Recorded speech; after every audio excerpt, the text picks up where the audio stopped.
engaging in affairs with other men's wives while the husband slept, the first wedding night, and family peculiarities among the Chukchi people. Welcome. Today we will talk about the residents of the far north and also explore the concept of family and marriage among this people. Is it true that Chukchi women independently handled childbirth? And where were their husbands during such a crucial moment? For what purpose could Chukchi wives easily be given in marriage to a stranger? Is it really true that girls in these regions marry at 13 years old? Be sure to watch the video to the end to not miss anything important. Chukchi women are capable of much. You have probably heard or even know that women of some peoples not only perform the initial female duties, which include childbirth and housekeeping. This is exactly true for Chukchi women living in the north of Russia. But let's take it step by step. The first thing to note is the harsh conditions in the far north. We must understand that it's quite difficult to survive and continue one's lineage here. But the Chukchi have adapted to such an extent that even researchers and travelers are amazed by their resilience. For example, the female population engages in sewing clothes without gloves, in temperatures that drop to minus 30 degrees Celsius and below in Chukotka. Besides, Chukchi women regularly assist men. They participate in transporting and strengthening the main dwelling, the yaranga, breaking ice, herding reindeer, hunting, and cooking food. You'll be surprised, but Chukchi women can also defend themselves. They have mastered all combat skills. There are known cases when the female population of Chukotka successfully defended the settlement and repelled enemy attacks. Finally, Chukchi girls and women leave behind descendants.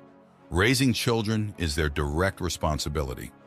It's interesting that the way of life is directly related to the conditions in which the northern people live. Moreover, the lack of civilization as such has had its impact. Highly specialized doctors are unlikely to get here in time and provide all the necessary assistance. So where is the husband during such a crucial moment? The answer is quite simple. Chukchi husbands are away hunting or fishing. Therefore, Chukchi women have fully mastered the necessary skill.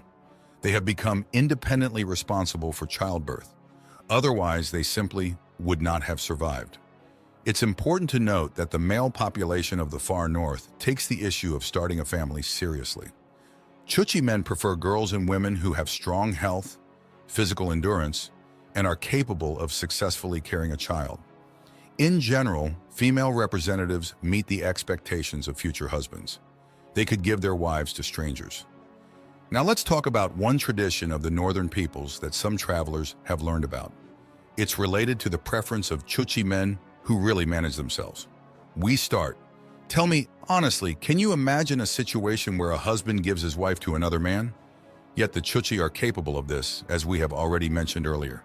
It is the men in these regions who meet guests, and the guests can be completely strangers of another nationality, religion, etc. Nevertheless, the Chukchi people are very cautious and thoughtful. The Chukchi understand when a person really needs help. For example, travelers in most cases stay for a few days to study the way of life and culture of a particular people, in our case, the Chukchi residents. So imagine that a traveler stops in this place. As a rule, he is met by an elder or the head of the household. A Chukchi man accompanies the guest and leads him to the yaranga.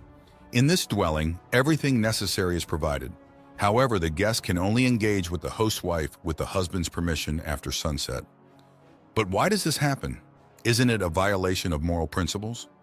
To answer this question, it's enough to understand that we are talking about a completely different people. They live isolated from civilized society and also by their own rules, customs, and traditions. If the husband gives permission to be alone with his wife, it is as a sign of gratitude. The Chukchi show respect to the guest in this way and let him know that they fully trust him. That's the whole secret of such a strange, at first glance, Chukchi tradition. But that's not all. There is a known case when, after joint seclusion, the guest was married to the newlyweds. For this, everyone in the vicinity gathered, harnessed reindeer, and took the couple to an open area where they were blessed by the local shaman. The latter, by the way, plays a key role in the life of the Chukchi people. It's about connecting with spirits due to the paganism adopted in the territory of Chukotka and blessing the newlyweds and strengthening families in general. As for the first wedding night among the Chukchi residents, it takes place between the spouses in a specially designated room, the yaranga. It is there that the man and woman seclude themselves during the dark time of day. We draw your attention to the fact that the northern people have distinctive family peculiarities. Early entry into adult life and group marriage. Few know, but Chukchi girls are prepared for adult life from the age of 13. They already seclude themselves with future husbands and spend their first wedding night with them. This feature is associated with the specifics of life in harsh conditions. It is unknown what to expect in the near future and what dangers may be encountered. That's why in Chukotka, descendants are taught adult life after the age of 10. Another feature is related to so-called group marriage. The Chukchi may take each other's wives to spend the night with each of them.